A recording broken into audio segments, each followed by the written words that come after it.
Hello guys, yan, nandito kami ngayon sa car shop and nagpapalit kami ng from winter to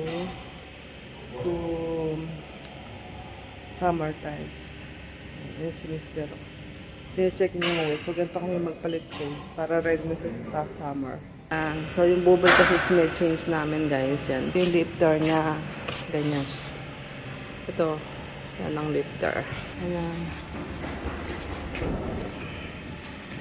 So, mabigat na trabaho ito.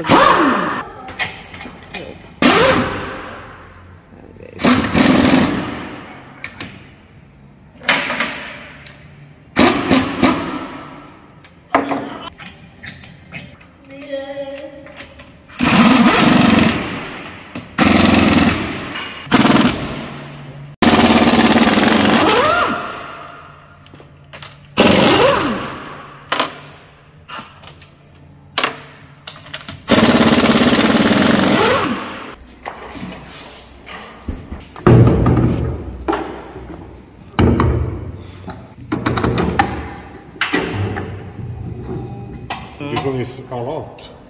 35, 45, 50. It's too much. 15 is maximum. Här är det lite, Julia. Water? Nej. Cleaner thing.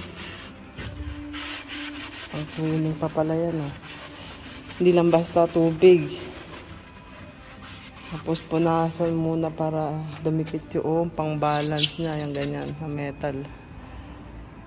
Kom här, får jag tryck där? Så tryck. Ner där. Är det tryck med det?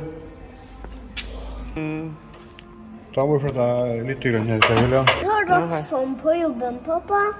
Vi må ha det när vi ska fixa hjulet, Julia.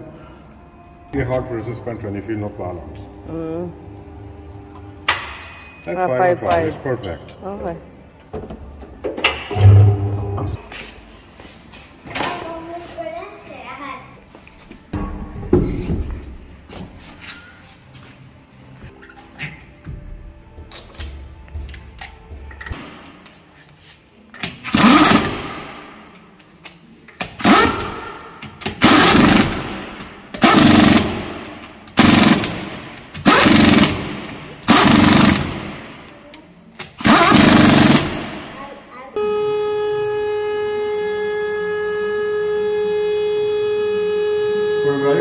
Tapos alam nyo guys, buti na lang nasa car mechanic yung asawa ko. So malaki na rin yung nasa-save namin para magpalit ng gulong ng 2 times a year, ganyan.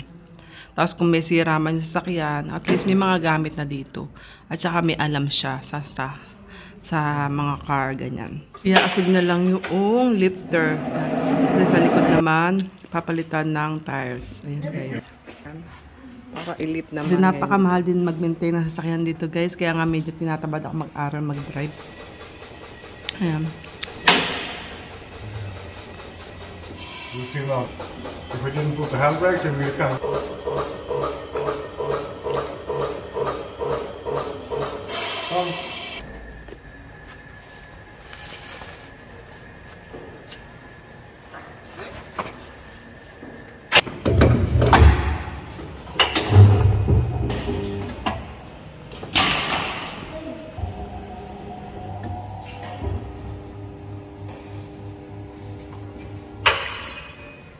Too much.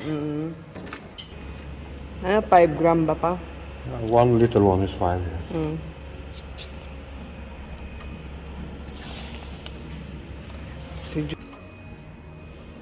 Det ska jag ta spöja min. För det där är kempsnägelfarligt, det där gör.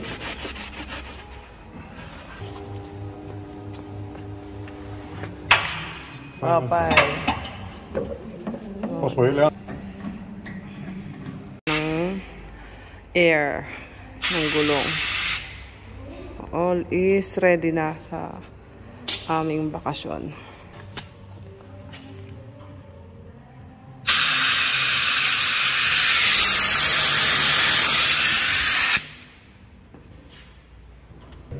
$3.5 at the back. Okay, 4 in the front. This is my issue. So, ayan. Nababa na ang ating So, ayan guys, nandito na kami sa loob ng camping car.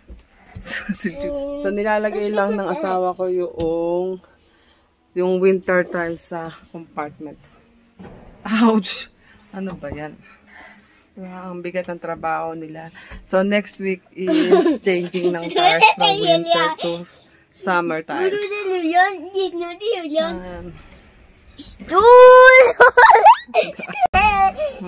Gulo-gulo ka talaga dyan, Julian. Ja, ser ju ut. Sätta nog i den. It's open now. So guys, i-voice over ko na lang to guys kasi may music at makaka-copyright ako. So dito nagtatrabaho asawa ko guys. Kaya mabigat na trabaho din ng car mechanic dito sa Norway kahit na mga upgraded yung mga ginagamit nilang para mapaagaan yung trabaho. Siyempre, lalo na pag changing of tires pa winter to summer or summer to winter. Yan. Siyempre, narinig nyo naman ang ingay, di ba? Kaya minsan nga, yung asawa ko parang bingin na minsan pag nasa bahay kami. Siyempre, apektado na yung health niya, di ba? Ngayon, ito test drive lang namin kung okay na, tapos uwi na rin kami.